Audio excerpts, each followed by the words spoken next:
Hello and welcome to the Post to Post podcast. It is podcast number 64. We are coming to you on a Sunday. I forgot the date. What's the date? Today is the 24th of February. Yeah. Yeah. My name's Neil, joined here with Brent. Hello. We're coming up on trade deadline. It's pretty soon. It's imminent. It is literally imminent. It is 16, 24, 25, 26 hours away. Yes. 25 hours and 50 minutes away. And then we got March coming up. It's the last full month of regular season hockey. Yep. And then we get into April, and there's only a handful of days in April that have regular season games. So that's right. We're getting down to what they call the short strokes, and I want to talk a little bit later about where some of the teams are positioned, and the playoff picture is starting to clarify here a little bit, so we can talk about that somewhat. Yeah, it's getting pretty tight in both conferences. Specifically, the West. There's a lot of teams. There's probably about 7 or 8 teams there that could probably contend for a wild card spot. So things are really starting to get exciting. We're going to talk about it. But first, we probably can't go any farther in the podcast without talking about the trades that happened this week. So let's get into that. Now, I have written down all the significant trades that I'd like to talk about. There are some that I'm not going to talk about, but that doesn't mean that they're not important. It just means that I don't care enough to talk about them. Anyways, the most recent one, I believe, was the Matt Zuccarello trade. So Dallas acquires Matt Zuccarello, and that comes with a 30% retained salary. So pretty decent. And the Rangers acquire a 2019 conditional second-round pick, and the condition is this becomes a first if Dallas goes to the conference finals and Zuccarello plays in 50% of the games in round 1 and round 2.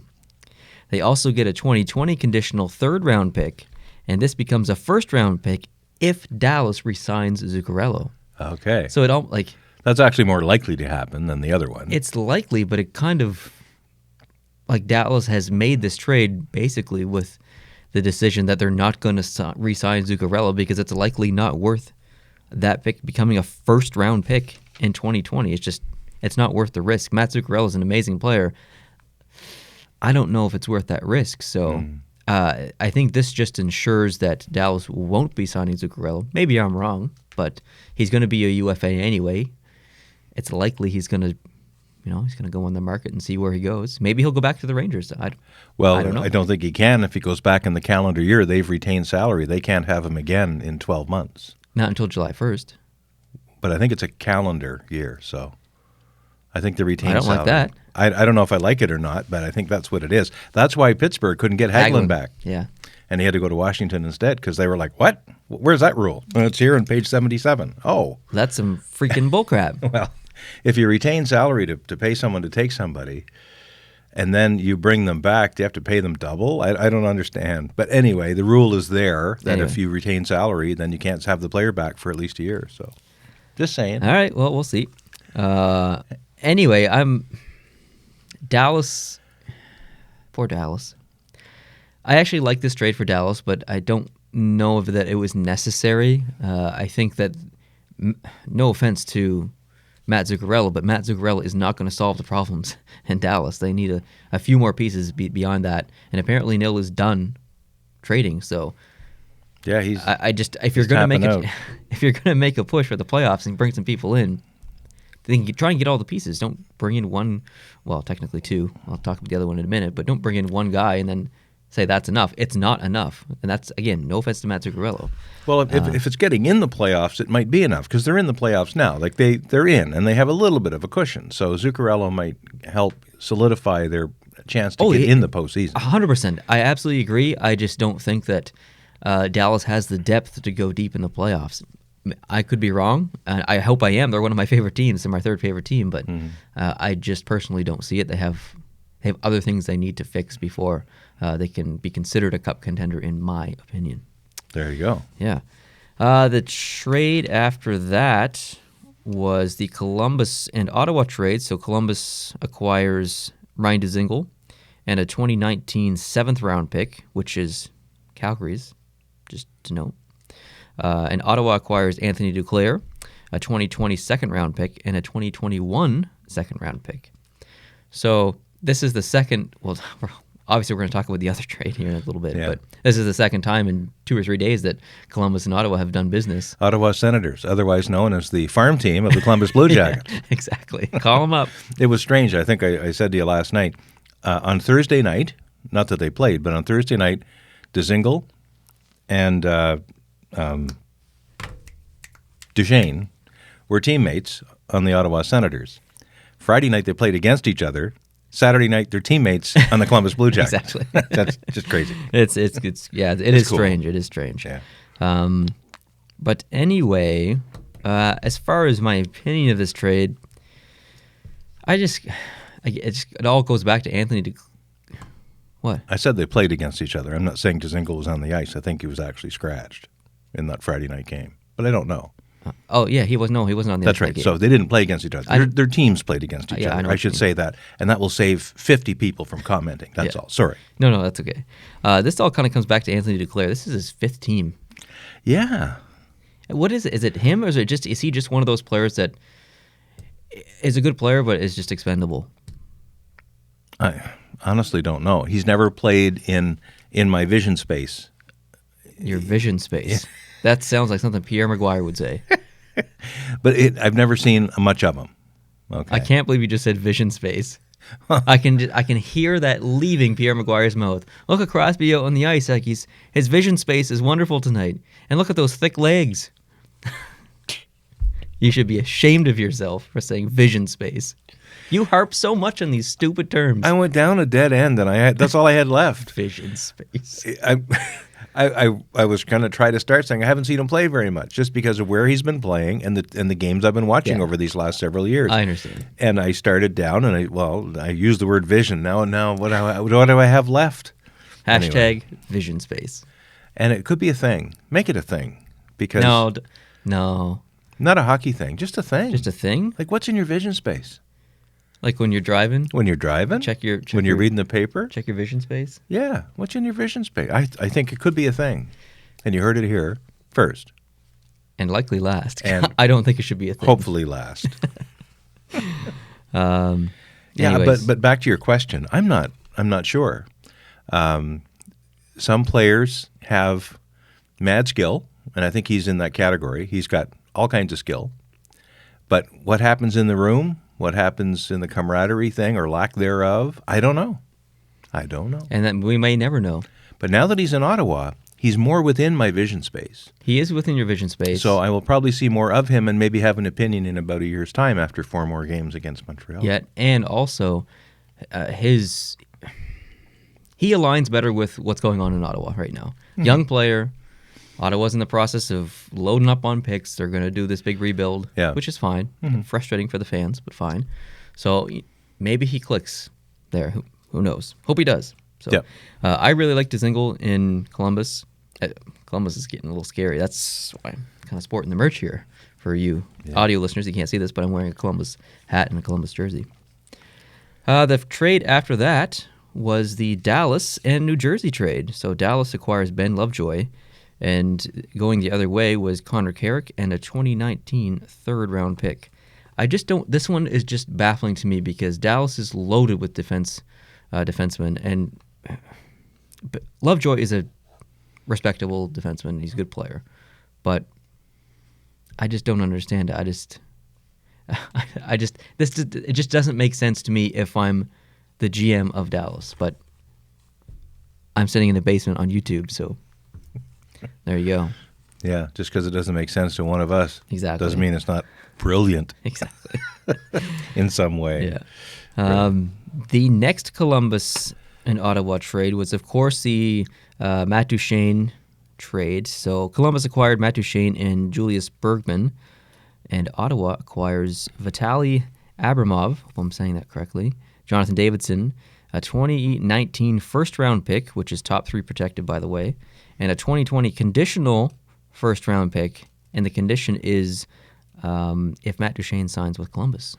What does top 3 protected mean? It means if Columbus misses the playoffs and they get they win the draft lottery, if they go into the top 3, they have such a small percentage, it's unlikely. But if they do, right, they don't get that pick. Okay. It moves to the next year or something like that. Oh, cool. So I've given up trying to follow these conditions. I know it's so complicated. And if I were running the league, if I were Gary, yeah. I would do something. I would say, look, we just need to stop these conditions that if Matt Duchene signs with Columbus, but only if he wears blue socks on the first night that he plays. If he wears one red sock, then the deal's off. Whatever. I actually like this because it makes sense. And so this 2020 conditional first-round pick, it gets pushed to a 2020 if it's in the top 3. I don't know what happens if that happens again. Like, what if in 2021, Columbus, for whatever reason, wins the draft lottery, gets in the top 3 of the draft lottery? Does it go to the 2022? Because it doesn't stipulate that in the condition. Maybe they just get it. I think they just. I mean, it'll never happen. But. No, but I think the pick would have to go as per the deal. Then go to Ottawa. I would think in top 3. Yeah, even if it is in top 3 in 2020. I think so too. I don't, unless it's written in there. The rule of law is unless it's written down, you can assume it's not there. That's true. So, yeah. So what do you think about this trade? I see it. Ottawa can't do anything to get out of their situation this season, so they have to try to build for the future. Ottawa, I think in some ways, is trying to, on one hand, tell their fans that it's going to be worthwhile buying a ticket next year, but on the other hand, they're acquiring lots of talent that probably won't make that ticket pay off, at least the next year. However, on the other hand, you've got Columbus pretty well locked into a playoff spot and pretty well has a predetermined opponent now, which will be the Washington Capitals. Maybe. They're really fighting over home ice, I think, right for the rest of these games that they're going to play in the remainder of the regular season. But for Columbus, I think it's 2 things. One, they want to get ready for Washington. I think this is them trying to match up with Washington as their likely opponent in the first round. But 2, I think it's their message to Panarin and Bobrovsky that they are serious about being contenders, and maybe they should reconsider their existing situation where they're not inclined to do a lot of talking about re-signing. I agree. I mean, if your team's in the position to go deep, and I think Columbus has the potential to do that, why not go big? You can't. It's way better to take a couple of risks, and by all means, it's very risky, but it's better to take a couple of risks, see what can happen, because you don't want to look back in the summertime and think, oh man, what if I did that? What if we made those trades? What if we did acquire Dzingel and Duchene? I wonder what would have happened. So you have to do it. If you have the opportunity there, you have the deal in front of you, I think you have to do it. I actually like this move by Columbus. It's bold, and we need more of that in hockey. So good job, Columbus.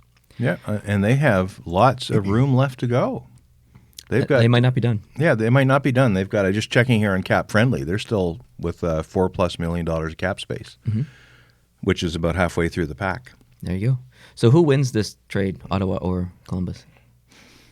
I've seen the commentators say it's a little early to tell. Early on, it looks like Columbus has won this, but that may prove to be the opposite in a year or two, because when you trade for picks, when you trade for conditional picks, their permutations, you're trading for kids that are currently 16 years old, that you don't even know who they are yet, and you just don't know. But right now, it looks like Columbus has won the trade, because at the end of it all, anyone with a Columbus Blue Jackets jersey on like you will probably be interested in hockey well into the month of April at least, whereas anybody with the Ottawa Senators stuff is putting their box away and getting their golf clubs out. So, yeah, maybe.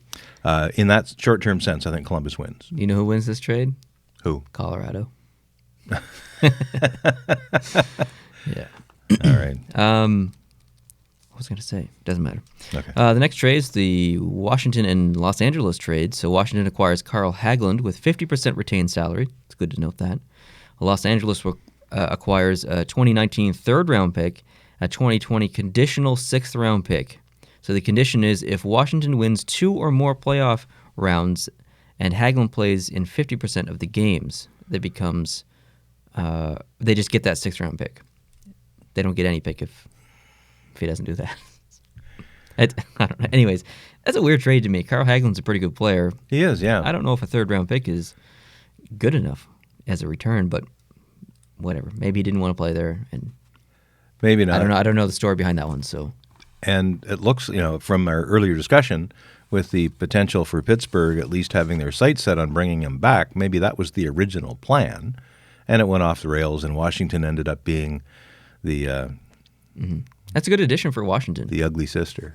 I like the trade a lot for Washington. Oh, yeah. And plus, it's 50% retained salary. Yeah. So Pittsburgh's retaining some of his salary on the move to Los Angeles, I presume. Did they? Well, I don't know. That's the reason they can't have him back, because they have some retained salary on him when they get rid of him the first time. That's true. So he's like, he plays for free almost. I don't know how much is retained by Pittsburgh. Yeah, I don't know. But if LA is taking 50%, I think that's the max. Yeah, the max is 50. And good grief, another couple of trades, he can come here in Charlottetown and play for for 10 cents a day and still be a millionaire. That's right. Great. The next trade was the Bruins and Minnesota trade. So the Bruins acquired Charlie Coyle, and Minnesota gets Ryan Donato, a 2019 conditional 5th-round pick. And the condition is this becomes a 4th-round pick if Boston advances to the 2nd round of the playoffs. Okay. That's an insignificant condition. A 5th and a 4th isn't that big of a difference. So I do like this trade by Boston. I think Charlie Coyle is the type of player who fits in so well in Boston. So I do like this. I just worry that giving up Ryan Donato was a huge mistake for the future. It could be, because he's a real Boston-type player, too. He is, and I don't like. This is a little bit too risky for me. I personally probably wouldn't do this. So I don't know about this one. I think this is going to come back and bite Boston a little bit in the butt here in a couple of years, or maybe a little bit longer. But anyways. Coyle, I've seen Coyle play once. Minnesota was in playing Ottawa at a game I was at a couple of years back. Very impressed. I've always been impressed with him, and I agree with you. I think he's a good fit in Boston. He's a high energy player, very smart hockey player. Again, same as you. Donato, I thought, was a really good fit. His history and his skill is a perfect setup for Boston. Is there a chance that that's a rebound, re-sign after a rental kind of deal for Boston, that they maybe have the designs on getting him back? Yeah, I don't know. I don't know. I mean, you look at some of the players that Boston sent out over the past 15 years. Tyler Seguin, Phil Kessel, Joe Thornton. Thornton, yeah. There's been a couple more, but still, hopefully Ryan Donato doesn't have to join that list as one of the elite players that could have been. Mm-hmm. So, and for Ryan Donato's sake, I hope that he is on that list. Oh, yeah. So, yeah. Anyways, that's all the trades I have to talk about. And by the time this goes to air, there's at least in 8 2 more or 3 trades. hours, Yeah. because we are literally on the penultimate day of the NHL trading season, the deals aren't yet being done. Last year was a bit of a sleeper with the trade deadline, and this year has a forecast maybe of being that way, because some of the big moves have already been done. Mm-hmm. But you got Kevin Hayes sitting there. You've got this Winnipeg pick that's sitting there. Apparently that's trending 5th or 4th. I know, that's weird. It's weird to see that on the list. Like if I was a player and I was 12th on the list of hot trade ideas, and there was a draft pick ahead of me, I would feel kind of bad about Definitely. that. But anyway, the story has yet to be told. I listening briefly to a TSN 690 podcast, broadcast actually, this morning live on Montreal Sports Radio, and they were talking about the possibility, because no one's been talking about Montreal, and we'll talk about Montreal a bit more later, I understand, but the stay the course, the team is not going to win the Cup this year. There's no point going crazy and getting rid of assets just to maybe get a few more games in an early round. But then again, Bergevin has pulled off some weird things in the last little while, and you just can't be sure. So I don't know what's going to happen for all the teams. I agree with the Montreal viewpoint of not bringing in anyone in as a rental. If you're going to bring someone in, you bring in Matt Duchene, and you sign him to a contract right there. You can sign him to a contract extension. You bring in Panarin, you sign him to a contract extension. That's the only way this works for Montreal. You don't bring in rentals. It's not worth it, like you said. Mm-hmm. It's not worth giving up future considerations. Speaking of future considerations, I don't understand those trades. San Jose made a trade with someone this week, and I can't remember which team sent a player, but the other team got back future considerations. What the hell does that mean? What's future considerations? It's a slip of paper that says IOU, but it doesn't say what. Exactly. Yeah. I know there's probably definitions out there. I just haven't gone to look it up. But It's likely favors on draft picks or moving up or down. It's things to be negotiated later. It may be something as simple as in the next draft, one team is going to be drafting 15th and the other team is 19th, and they go to the 15th place team and say, look, we want to get a guy that you probably don't want anyway. How about we let you burn your future considerations by swapping this trade with us or this draft pick with us? so it's basically subjective. And Oh, yeah. I think it is. I don't think there's any structure to it at all. It's just you just get to decide when you might want to try and use it. yeah, it could be a free wobbly pop at the next general managers meeting. Yeah, exactly. I don't know. Interesting. Okay, Yeah. Anyways, that's all the trades that I have to talk about. All right. I'd like to move on to the McDavid suspension. What's your thoughts on that? When I first saw it in real motion, I didn't think it was suspension worthy. I thought it was penalty worthy maybe. It was a bit of a blind side. But the more I saw and the more angles I saw, I see the shoulder coming up near the very end of it. And I think if the NHL is going to be consistent, they have to base it on what happened on the ice and not who did it. So I guess I'm okay with it. I'm not passionate crazy one way or the other. Yeah, it's the same with me. I think 2 games is maybe a little bit of a stretch. I was thinking more like 1. Maybe, yeah. Give him a game, set an example that superstars aren't. If your name's Crosby, then you're probably fine. But anyone else, you're probably going to get a suspension. So I would say that a 1 game's fine for me, which is a bit disappointing because if you look at Crosby, he's done some silly stuff over the past couple of years and not gotten suspended. So it is a little frustrating, but anyways. The 2 games, it's only 2 games, but it really hurts because of his impact on the team. I watched the game last night. We'll be talking about each game from Saturday shortly. But in the game last night, they stopped, or during one of the breaks, they had a little graphic up on the screen. Edmonton's winning percentage with Connor McDavid in the lineup is .511. Without him, it's .436. This is just one guy. Their goals per game is 2.82 with him, 2.18 without him. One guy makes that much difference. And their power play percentage, 20.3 when he's in the lineup and 13.2 when he's not. So missing Connor McDavid, that's almost a goal a game, and it's almost half of your power play output if you average it and round up. Yeah, those are pretty significant differences. It really is. Plus, there's the money that it cost him. It's 2 days' pay or 2 games' pay. But it's a message that needs to be sent still, that kind of contact to the head is just not on. Yeah, you have to send a message. You do, and I don't think it was intentional to the I don't head. think it was either. I don't think McDavid did that on purpose. And part of me wonders if it's fair that if the player who's getting hit is not standing up straight where his head usually is, but yet he's bent over and his head is 12 or 18 inches lower than it usually is and gets hit. Yeah. Is that really fair? Letty didn't know he was there. Letty didn't have the correct vision space to see McDavid. It's already going. Yeah, so anyways. All right. We have a viewer question from Garrett, which probably should have been in 3 podcasts ago. He sent it to me about a month ago. So y'all ready to have a listen to that? Sure thing. All right, let's go. My question is, out of the non-playoff teams, who do you think is going to make the biggest comeback and end up in the playoffs? All right, thanks, Garrett, for your question. Appreciate that. He basically asked what non-playoff team might make a run and make the playoffs to come back and get in the playoffs. So what non-playoff team do you think has the best potential to make the playoffs? I'll be talking about the playoff potential later on, but just to answer Garrett's question, I think there's a team that's 2 spots out of the last playoff spot in the West, but they've had an interesting year, and that's Arizona. Oh. They're almost in there. They're not, but with a 2 or 3 game winning streak and the other teams play average, they're actually in the chase. So at they're that flying point. under the radar a little bit. They're under the radar a little bit, and they have some opportunity. So you're picking Arizona. I'm going to pick Arizona to answer Garrett's question. All If right. there's one team that's not in the round of 16 as we see it now that might get in, it's Arizona. All right. Well, I'm pretty close with you. I'm not going to pick Arizona, but I am going to pick Chicago. I think that Okay. Chicago has been on fire lately. They've been getting consistent goaltending. They continue to play well at home. I think that Chicago does have the potential and ability to make the playoffs. Patrick Kane's going.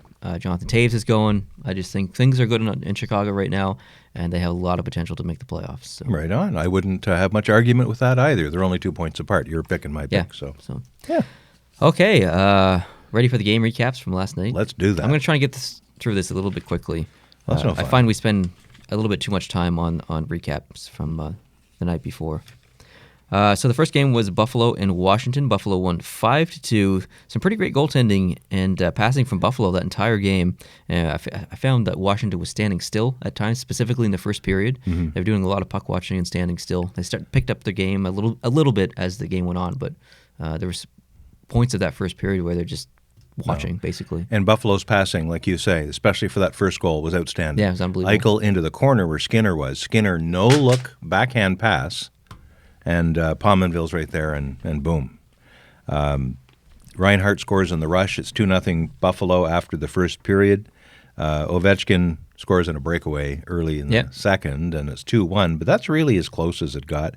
Dahlin's goal was a power play goal because Beaulieu was taken out by Nick Dowd, and they had lots of pressure, and boom. So then it's 3-1, and they're away after that. Exactly, yeah. Yeah. And I don't know if you watched that play from maybe 30 seconds or 45 seconds before it happened on the power play. But Dahlin Ristolainen took a slap shot, and his stick exploded. So he goes back. It's the second period, so they've got the short change in the offensive zone. He goes back and gets another stick. Meanwhile, the other four guys keep it cycling. He comes back into the play with a new stick, does the slap shot, and Dahlin tips it in. It's a beautiful minute-long play. Nice. It was really good. Yeah. The game after that was the New York Rangers and New Jersey Devils game. The Rangers won 5-2. I really thought the Rangers were pretty feisty that entire game, especially specifically around the front of the net. They were everywhere in front of the net, trying to grab loose pucks and shovel them in. They're just they wanted those gritty, feisty goals. And their famous front net guy, Kreider, he was in on the scoring. So a little bit. Yeah, but yeah, they jumped out into a 3-0 lead in the first period. Second period was scoreless. But as we know, 3-0 leads don't always mean you're going to win the game. We'll get to that one. Yeah, that's right. The next game was the St. Louis-Boston game. St. Louis won 2-1 in an absolutely fantastic game. Had a bit of a playoff feel, in my opinion. Incredible goaltending on both ends. It was just a great game to watch. If you got a chance to watch it, you'll know exactly what I'm talking about. It was probably one of the best games of all yesterday. So. And it went many rounds in the shootout. Went to 7 or 8 shots, I think, on either side before Sam Blais, I think it was, got the winner. It was a nice goal. Yeah. The Carolina and Dallas game. Carolina won 3-0, and McElhinney was great. Dallas giveaways are pretty apparent in certain parts of that game, which is a little frustrating to watch because I do like Dallas. But Dallas was 60% in the face-off circle, which is pretty good, but still, you can't. You're right that we're coming on the last 15 games of the playoffs or something like that. You can't be losing to Carolina. You can't be. That's not a... No, it's not a hit on Carolina. Not a hit on Carolina. Dallas is at home. They're in a game they absolutely need to win. Whether they should or not, they need to win that game. These two teams are basically mirrors of each other as far as standings right now. They're very similar in points and stuff. I think Carolina has more points, but they're very similar teams. You can't get shut out by this team. Dallas needs to perform better. Now, Carolina does their Selly at home if they win. Mm-hmm. Of course, this wasn't a home game, so there wasn't the regular Selly, except for it was the dad's trip. Oh, yes. All the dads were seated together up in the box seats in the stands, and they did the Selly. The Selly. Yeah. They did the whole Viking clap and a bunch of things, and then they all played hide and seek. That was their thing. They all ducked behind the seats, and one dad had to try to find the other dads. It was just gross. Oh, they did the floss thing too. All the dads doing a floss. So that was 50 and 60-year-old men my age flossing up in the stands. It was. I can never unsee that. It was pretty cringy. I did see the floss. Oh man. The next game was the Florida and LA game. Florida won 6-1. Wow. Did you notice that Quick was screened in every single goal? I did not. Oh no. My! I didn't see that. Rewatch the highlights from the game. Yeah. It's unbelievable. There's not just one body. Some of these goals, there's 5 people in front of him. Seeing eye goals. It's no surprise Florida scored 6 goals in that game. It was unreal. Definitely go back and look. It's crazy. But Florida was buzzing all night. They looked fantastic. So big win for Florida. Not sure if they're going to be able to pull it off and make the playoffs, but you never know. It's a big climb for them still. Luongo only let in 1 goal and won the game again, so he's moving up the win chart. Yep, so exactly. That's great. Exactly. Barkov got his 25th in that game as well, which is a nice milestone for him. Sorry, I was just checking my phone. I dropped it and want to make sure it wasn't cracked. The Columbus and San Jose game. Columbus won 4-0. Jones has looked a bit questionable all year. Have you noticed that? I know you don't watch a lot of San Jose, but he's really streaky. He'll have games where he's just amazing, and then other games are just Yeah. Duchesne got his goal now in the second game with Columbus, and that's, of course, before Dzingel joined up with the group, so they'll have him for the next game. Yep. But, Duchesne got on the board. I think he got the 3rd goal. Second. All right, got the 2nd goal. The game after that was the Colorado and Nashville game. Colorado won, and not just won, they shut out Nashville 5-0. In Nashville? Yes, in Nashville. Wow. Grubauer was absolutely fantastic. An unbelievable, probably one of the best games of his career, in my opinion. Rene looked very shaky. And did you notice where McKinnon scored from? No, I didn't. I didn't see any of the highlights of that. Ovechkin's spot. They have the same spot, and they always score from there. So and no one covers them. Why? Why? Ovechkin, and I watched the game as we're doing this podcast, the Rangers and Washington are playing right now. Mm-hmm. The game's about an hour in. I've seen a little bit of it already. It's halfway through the first, I think, when we came down to start this. But Ovechkin, again, at one point, Washington was dominant in the New York zone. There he was with a 15-foot cone of silence, force field around him. The problem is that Washington has so many other offensive weapons that you can't just put a guy on Ovechkin because it becomes a 4-on-3 at that point, and you just can't do that. So I understand it a little bit. The next game was the Toronto and Montreal game. Toronto won 6-3. Can we just skip over this game? Yeah, sure. Okay.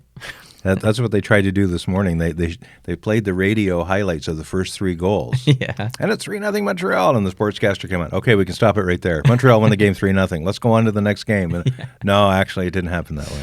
Yeah, it was pretty embarrassing as a Montreal Canadiens fan, but more embarrassing if you're a Montreal Canadiens player, I think. Toronto was, I think they said they were 1-17-3, something like that, when trailing after 2. Yep. And not only did they come back and win, they doubled Montreal's score. An absolutely pathetic performance from Montreal in the last half of that game. I don't know what else to say. It was awful, and usually you can pin it on a few players just not doing well, and that is the case here. As we talked about it last night during the game, we were both watching it. I thought, and I rarely would ever say this, or hopefully never will have to say it again, but Shea Weber had a poor game last night. Oh, terrible. And I didn't see him being directly responsible for any of the goals on the plays when the game was still competitive, as it was until 7 minutes. Well, really until 2 minutes left in the third period. It was competitive. It was a tie game. But Weber just did not have a good game. He was coughing up the puck. He was not skating fast or hard. I don't know if he's hurt. I don't know what's going on. But when your captain is not performing to the level he needs to, then the whole team, I think, feels that. Yeah, and they were just doing stupid stuff too. Like Montreal got lucky in a few calls. The reffing wasn't that great in that game at all. It wasn't that great. Weber should have been called on that trip on. He grabbed Matthews' leg at one point. Yeah. That should have been a penalty in my opinion. Domi should have got a penalty for cross-checking Johansson. Or Johansson, yeah. Or Johnson, whatever. Johnson. I think it's Johnson. Domi was a little too high energy, but he was at least he was involved in the game. Oh, definitely. He was involved. Gallagher was involved heavily. And there were some missed opportunities. Delorier was all alone in front of the net at one point and didn't have it and couldn't bury it. Bad bounce, that crazy bounce that resulted in the tying goal with 7 minutes to go in the third, where Carey Price went around behind the net to play the puck, but the puck never got behind the net. Yeah. It took a weird carom off the joint in the door, and Nylander was right there. Yeah, but truly good teams overcome that little stuff. Well, that's right. So and that's last night's game puts in very clear terms where Montreal really is in the NHL right now. They're surprising a lot of people, including me, who predicted them to finish almost at the bottom of the Atlantic. and not even within a sniff of a playoff spot. And the way things are going, if they keep playing more or less the way they've been playing in the last couple of weeks, they will get in the playoffs, but they won't go deep. They're not doing anything in the playoffs. And Montreal is not one of those teams yet that is able to impose its will on the opposition. Montreal can get big leads, they can skate fast, but they can't lock it down at times when they absolutely need to. They have no finish. Yeah.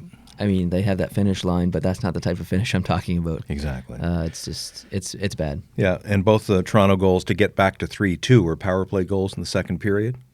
The penalty shouldn't have happened, and the power play goals shouldn't have happened. So when you go into the second period up 3-0 and you end up losing, two of those last couple of goals were just weird. Like, they were empty netter type goals, or a breakaway and fall down and award the goal. Yeah. It was really a 4-3 game, and the previous two games were decided by one goal in overtime, both won by Toronto. Toronto still has to take Montreal seriously, but I think Toronto showed last night that they can come back and they can impose their will on the opposition and lock a game down, and good for them. They were the best team. You want to know why I think Toronto won that game? Because Why? Mike Babcock did not pull Anderson after the first. He kept him in. I think if he had pulled him after the first and they had started Sparks? their backup, Or whoever. this game would have been different. Because in the second and third, Anderson was fantastic. Yeah, and I know there's probably some Montreal homers out there that are going to say, "Oh, it's just bad bounce." Montreal would have won that game if it hadn't been for that bad bounce and that third goal, or Montreal would have won that game if they'd had Drouin in, because Drouin had been scratched because he wasn't healthy. No, Jonathan Drouin is an amazingly skilled hockey player, and he can dangle like the wind. But for every beautiful play you see out of Jonathan Drouin, you see a horrible giveaway. And it wouldn't have made any difference last night if he'd been on the ice. Might have been worse. Yeah, exactly. Speaking of comebacks, Philadelphia and Pittsburgh. Philadelphia won 4-3. That was a great game. That was a fantastic game. And considering the conditions under which they were playing, it was basically raining the entire game. Yeah. It was amazing. It was amazing. It was really something. Starting with Gritty coming down off the That was the roof. awesome. Yeah. Do you want to know what wasn't amazing? When he went streaking? No, that was funny. Those helmets. They were just... I didn't like the helmets. And usually I like things when things are a little bit different. I like when teams kind of make some bold decisions with their uniforms and stuff. Not working. They were trying to do somehow make a football... Yeah, I don't know. It just wasn't working for me. I didn't mind it on the Philadelphia helmets, but it looked a little strange on the Pittsburgh helmet for me. So I don't know. But a really great comeback by Philadelphia. Philadelphia's late goal. And Murray has let in some other weak goals in that game too. So definitely a frustrating loss for Pittsburgh in that one. But that last goal of Voracek, He just threw it at the net. he was just way in the side, threw it at the net, and it went in, and fantastic. And then they pulled the goalie and tied it, and then Giroux in overtime. It had all the hallmarks of a great game. And, of course, my own self-interest, being a Montreal fan, I'm happy Pittsburgh didn't get that extra point, too. Yeah, it's true. So that was good. What do you think of Simmons' hit on Dumoulin? I didn't see it. I didn't watch all that game. I wish I did, but I didn't. Okay. You should probably go and visit that. I don't know if there's going to be a phone call today, but Dumoulin went down, and he ended up going concussion protocol, didn't come back. And it was over by the boards. Simmons got him pretty good. Maybe I did see that. But then in the same time, it was really strange because Letang came over to try to scrum with Simmons. Yeah, okay. I saw that. Yeah. Maybe I did see it. Maybe you did see it. It wasn't, at the time it happened, it was just a hit, but then Dumoulin went down, kind of almost flipped over when he went down, and he didn't get up very quickly at all. He eventually went off on his own power. But then when Letang was in the scrum, he ended up falling, and now he's out with an upper body injury, don't know for how long. Oh, my God, Letang. So they've got Dumoulin and Letang both out within 3 seconds of each other. And after that, of course, Philadelphia does come back and ends up winning the game. I don't know if that spells a downward slope here for Pittsburgh at a time when they really don't need that. I don't think so. I don't know. We'll see. The next game was the Islanders and Vancouver game. We've got 2 games left to talk about. Just so you guys know, I did not watch a second of any of these games. I just watched the highlights. I was in sleep mode for these ones. I watched them both. So the Islanders won 4-0 over Vancouver. Leonard was pretty amazing again, from what I could see from the highlights. The Islanders just proving their depth again, and coaching and buying into the system. So yeah, their second goal I thought was the most outstanding of the game. Still in the first period, they had a delayed penalty, And for almost a whole minute during the delayed penalty, they were in the cycle Nice. and scored. Pulock got the goal. But it was amazing how they dominated, and yet they still had a 2-minute power play to come. Yeah, exactly. If they didn't score. But Vancouver couldn't get near the puck. It was almost like Renew's plays Boys Town later. That's a reference that literally no one watching is going to get, except for me. But John Hunter says it really happened. Hope you brought your own puck because you're not going to get this one. But anyway, it was a great game. Beauvillier's goal was really a beautiful pass. It was a 4-on-2 rush. Oh, that was nice. Was gorgeous. I love that play. Yeah, and of course Clutterbuck got an empty netter, so that's all good. It was a great game. The last game was the Edmonton-Anaheim game, and Edmonton won 2-1 without McDavid. Curry got his first NHL goal, which is great to see. And guess where he's from? I don't know. Right here. Really? Yeah, pretty well. He was born in this room? Well, almost. Like just across the river he was born. Oh. He's from Charlottetown. Nice. Yeah, so like 2 Islanders went up in the last week, and Josh Curry, Zach McEwen went up just before we did our podcast last week, and Josh Curry... Did Curry used to play for the Rocket? I believe he did. He's never been drafted. He's played 4 years in professional hockey, just kicking around leagues, and the last couple of years he's been in Bakersfield, I think, and done very well. So Edmonton said, okay, come on up. I remember that name. I was the PEI Rocket photographer there for... You were? Well, not So we should officially, ask but- someone who was there. Yeah, I think I have pictures of him. I think you might. You better take a look. Because Chris and I we shot a bunch of games that year, so... Yeah, he got his goal. He's like 26 years old, or he wasn't professional till he was 21. He'd never been drafted, just picked up, and his goal was pretty. It was a nice goal. Yeah, it was nice. So good for him. Good for Josh Curry. As far as today's games, we've got the Rangers playing Washington. That game is underway as we are speaking. Last time we looked, the Rangers are up 1-0. They were up 1-0. They scored literally 21 seconds into the game. Kreider scored from VC. But despite that, I'm picking Washington to win this game. I am also picking Washington. I think that Copley's just been lights out. I think that was a bit of a just not quite ready for the game kind of goal. Okay. I think Washington will come back and win that. The Rangers won at home in the last game, which was just yesterday, and Washington lost on the road, but now they've got Hagelin in the lineup, or hopefully we'll have Hagelin. I didn't see him when we started. It's Lundqvist for the Rangers because Georgiev played yesterday and did great. Georgiev. But I still think Washington's going to win that game. All right, I do too. Dallas and Chicago? Dallas and Chicago, I think Dallas played yesterday and they lost at home, and then they had to hop on a plane. Chicago's been sitting there waiting for them. They're well rested. On the plus side, Dallas will probably have Zuccarello in the lineup. Mm-hmm. On the minus side, Chicago's rested and waiting for them, and they've been playing good hockey, so I'm picking Chicago. I'm also picking Chicago. Alrighty. San Jose and Detroit? San Jose lost on the road, and Detroit is rested, but San Jose is a much better team. And they're pissed. And they're upset. They're pissed. They're upset. So they're going to take it out on the Red Wings today. I agree. All right. It's going to be 7-0. Ooh, I wouldn't go that far. St. Louis and Minnesota? St. Louis and Minnesota. This is a statement game, just like we said about Montreal last night, but it's doubly true for Minnesota today. It's a game they have to win. I don't know if they're going to be the most talented game or team in this game.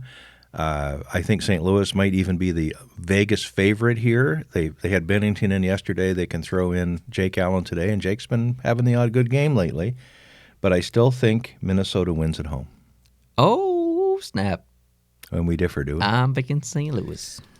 There you go. I am indeed. There you go. Calgary and Ottawa. Calgary, it's actually Calgary against the Binghamton Senators or whatever they are. Calgary, I think, is just so overpowering. They're leading the Calgary West. loses this game. Yeah, there's something seriously There's something wrong. So I'm picking Calgary to win that one. I am as well. Both Kachuk brothers playing against each other. Hopefully they fight. Their mother told them, their mother told them not to fight, but their father probably told them to fight. Yeah. First one to shed blood wins or loses. Should be a good game. If I'm going to watch any game today, it's going to be that one. Yeah. The Winnipeg and Arizona game is the last one. Who are you picking? Winnipeg's on the road, and Arizona's doing a lot better, but they're both rested. They both have a chance to throw in their number one goalie and throw all their assets in, so I think Winnipeg is the favorite here. You're picking Winnipeg? I am. I'm picking Arizona. Ooh. Yes, I am. I am. I'm going with the underdog. So we both of our predictions will not be totally, well, one of ours might be totally right, but both won't be totally right. Players of the week is the last thing that I would like to talk about. I am picking Alexander Barkov for my player of the week. 4 games played, 6 goals, 5 assists, 11 points, +4. Heck yeah. And an honorable mention to Huberdeau as well. My goalie of the week is Varlamov. 3 games played, 3 wins, .964 save percentage, 1.34 goals against average. Well done. And an honorable mention to Bobrovsky. That's all I got. That's it. All right. The last thing I have to do is to talk about the playoff picture that's starting to shape up. I think for the most part, we can make some assumptions that are pretty safe. Even though it's mathematically not happened yet, we've got Tampa Bay sitting there with like 96 or 98 I think they need points. 2 more points to clinch or something. To clinch, yeah. So they've effectively clinched, really. Come on now. So I think that's we know who's going to win the President's Trophy. I don't think there's any doubt about that. They have 98 points. So the only way they don't make the playoffs now is if 8 teams underneath them, 8, all get 100 points or better, including teams that are so far behind. It's just nuts. It'll never happen. Like it's mathematically possible, but it's one of those things that will literally never happen. Yeah. But if it did, it would go down as the biggest collapse ever in professional sports history. Yeah. So obviously it's not going to happen. And it's not going to happen. Just for fun, I went through an exercise. This isn't unlike the other math I do sometimes with what I would consider my kind of power rankings. This is really developing on the same math, but if you go back to the beginning of the season when every team has 82 games to play, and the most they can get from any one of those games is 2 points, the least they can get is 0, you could potentially one day have a team with 164 points and maybe another team with 0 points.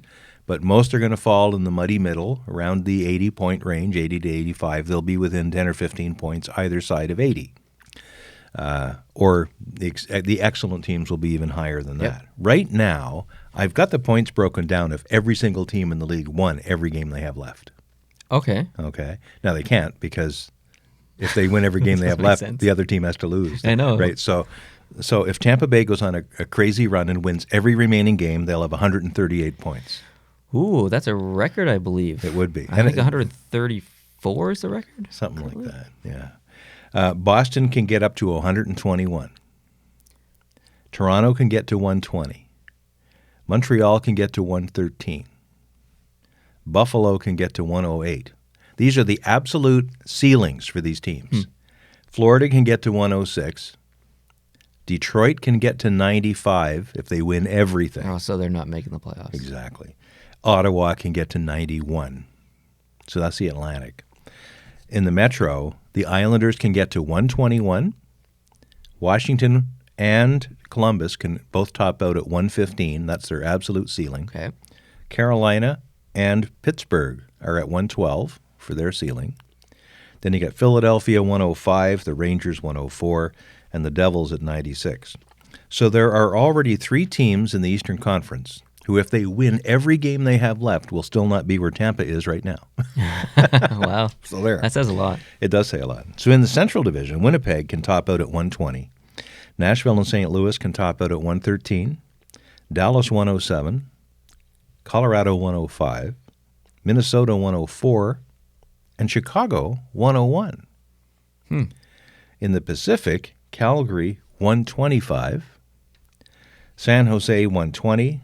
Vegas 117, Arizona 103, Vancouver and Edmonton 100, Anaheim 97, and the Kings 94. Oof. The absolute ceilings. So if you're Anaheim, LA, even Edmonton, Vancouver, it's really mathematically not yet over, but it's over. Realistically, it's over. So what do the playoff matchups show us right now? Well, Tampa Bay would play Carolina because Carolina, by virtue of the fact that they have one more regulation or overtime win, are actually in and Pittsburgh is out, even though they have the same number of overall points. Carolina has higher quality points, if you want to put it that way. the Islanders would play Montreal. Toronto and Boston would play each other, and Washington would play Columbus. Yep. Now, if you look at these races, Boston and Toronto are probably going to be locked together. Yep, definitely. Because They're playing each they other. can't catch Tampa, and they really can't be caught anymore. So They could. But it's all about who gets home ice. And in the case of Boston and Toronto, home ice advantage has worked in 3 of the 4 games. They've already played their games against each other, and the home team has won 3 of them, and the road team has won 1. So home ice is kind of important there. But interestingly, with Columbus and Washington, they're in the same situation over in the Metro. They're playing for home ice advantage. But I don't know if either team wants home ice advantage because the road team has won 3 times, and the home team has only won once in the season's matchup between them. And they've played all their games too. So they've probably got really good scouting reports and books on each other, a lot of tape. These teams can get ready right now with their coaching and prepping to play each other. And, of course, after the trade deadline tomorrow, things will be locked in even more tightly. With the bottom of the Atlantic, you've got Montreal, Carolina, and Pittsburgh are really the 3 contenders for the 2 wildcard spots. okay, you said the bottom of the Atlantic. Well, in the bottom of the Atlantic playoff picture, I guess, or the Eastern. So it's really those teams, and we've got 2 wildcard spots available, but 3 teams are still contending for those. Montreal with a potential of 113 points, Carolina and Pittsburgh with 112. I believe you'll see Pittsburgh enter the wildcard spot and Montreal move out. You might, but then you have to look at what kind of games they have left. Of Montreal's 8 or 20 remaining games, only 14 of them are against teams that are playing above 500. Whereas with Pittsburgh, of their 20 games, 18 of them are against quality teams, and they're now missing Letang and maybe others for a while. So Pittsburgh's road just got a little rockier, I think. Carolina's in the same boat. They have 20 games remaining. 18 of them are against quality teams. And they have a pretty well even split of home and away games in those. Montreal actually has a higher percentage of away games in their remaining 20. In the Pacific, you've got the same 3-way fight for 2 wildcard spots. You've got Dallas, Colorado, and really Arizona and Minnesota are the 4 teams, I guess. The top 3 of those are Dallas, Colorado, and Minnesota. Minnesota's got a really tough path because they have 20 games left, but 19 of them are against quality teams. Whereas with Colorado, they have 20 games left, but only 11 of those games are against quality teams, and they have 12 games at home and only 8 on the road. Colorado be making the playoffs. Colorado looking good here. And Dallas not looking too bad either. They have 21 games left, not counting the one they'll play today, and only 14 of them are against quality teams. So Dallas and Colorado seem to have a better pathway forward here. But Arizona, this is why if I have to pick one team for Garrett's question, that's why I picked Arizona. They have 21 games left. Only 11 of them are against quality teams, and they have 13 at home and 8 on the road. Okay. So all 4 of those teams are going to be in the mix for the 2 wildcard spots in the West. In the East, it'll be Montreal, Carolina, Pittsburgh. Buffalo starting to fall back. Philadelphia, despite the win last night, starting to fall back. Florida starting to fall back a bit here. But even those teams still mathematically have all kinds of chance. Question. Yes. Did you do Chicago? Did I do Chicago? I want to know how many quality teams they play against. Chicago, I can tell you. Don't go through the process. It's too long. No, it's not. Yes, it is. It's not. I don't care that much. Well, you've asked me the question, but you deserve an answer because this is your show. You're going to have to look through the entire schedule. No, I don't because I have resources. Oh, they have 20 games left and 14 are against quality teams. They have 9 at home and 11 on the road. I just dropped my pen. I was hoping they'd have more home games than that. But yeah, so it's not impossible, but I think my prediction's a little more solid than yours for Garrett's question. But hey, this is your show, and you're obviously a hockey genius. Yeah, obviously. Anything else? No, one thing that you have already announced, but maybe you want to on the podcast. I know in the past you've run a live show during trading deadline day, right, yes. But you've already announced this, but maybe the podcast listeners haven't heard it or won't hear it until now, that you have work tomorrow. So I won't be. I wish I could live stream tomorrow during the trade deadline, but I will not be. I have to go to work. I have an important meeting that I cannot miss, so I do apologize for that. And I'm sure there's going to be lots of other hockey YouTubers live streaming and covering the topics as well, and likely do a better job than I would. So enjoy those. And we will, of course, do a trade recap video talking about the trades that happen, well, basically from now until the trade deadline is over, which is basically 25 hours from now. Now, there is a chance that we may be able to watch the trade deadline. Yeah, there's a big storm. There's a huge storm coming tonight. And it's done some serious bad stuff in the United States. It was responsible, I think, for that plane crash near Houston. The Amazon cargo plane went down with 3 people on board. There's lots of bad weather in Columbus. Did you hear about the tornadoes they had in Columbus? No. They did, and there was lots of damage done there.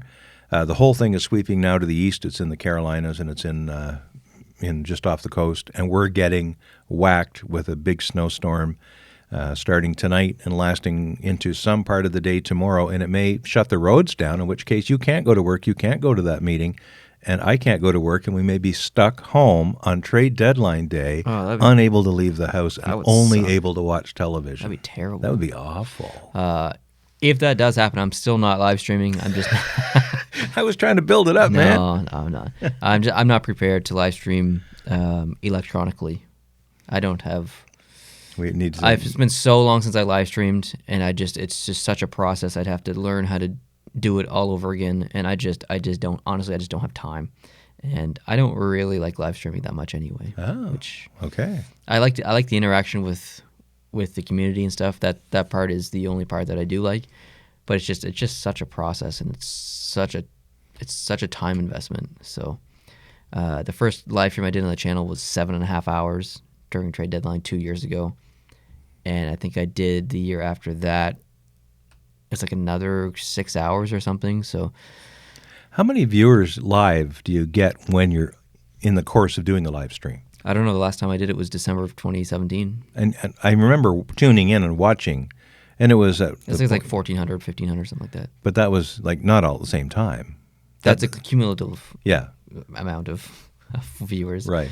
So I think even if you did a wrap-up show tomorrow evening, let's say, to put out on the trade, it would get more views than the live stream would. You'd get more views, and you'd probably have tighter analysis, and it would make more sense and take up a lot less of people's time. Live stream's a good opportunity for growth for the channel because it gets recommended to people and stuff. But if we do a trade recap video, it's probably going to get a lot of views because it's a pretty hot topic. So, that's all I got to say. So thanks, guys, for watching and listening, regardless of how you're consuming our content. We really appreciate that. Thanks for subscribing. Thanks for being subscribed if you are already subscribed. If you are not subscribed, please go down and hit the subscribe button here on YouTube. If you did like this podcast, hit that like button down below. Leave us a review on iTunes or Google Play Music. We will definitely see you next Sunday for podcast number 65, and I'm trying to get Chris back here for having a yak. We're going to do it today, but I don't think we're going to anymore, and so we might do it some night this week. I'm not sure, but stay tuned for that, and that's going to be on the second channel.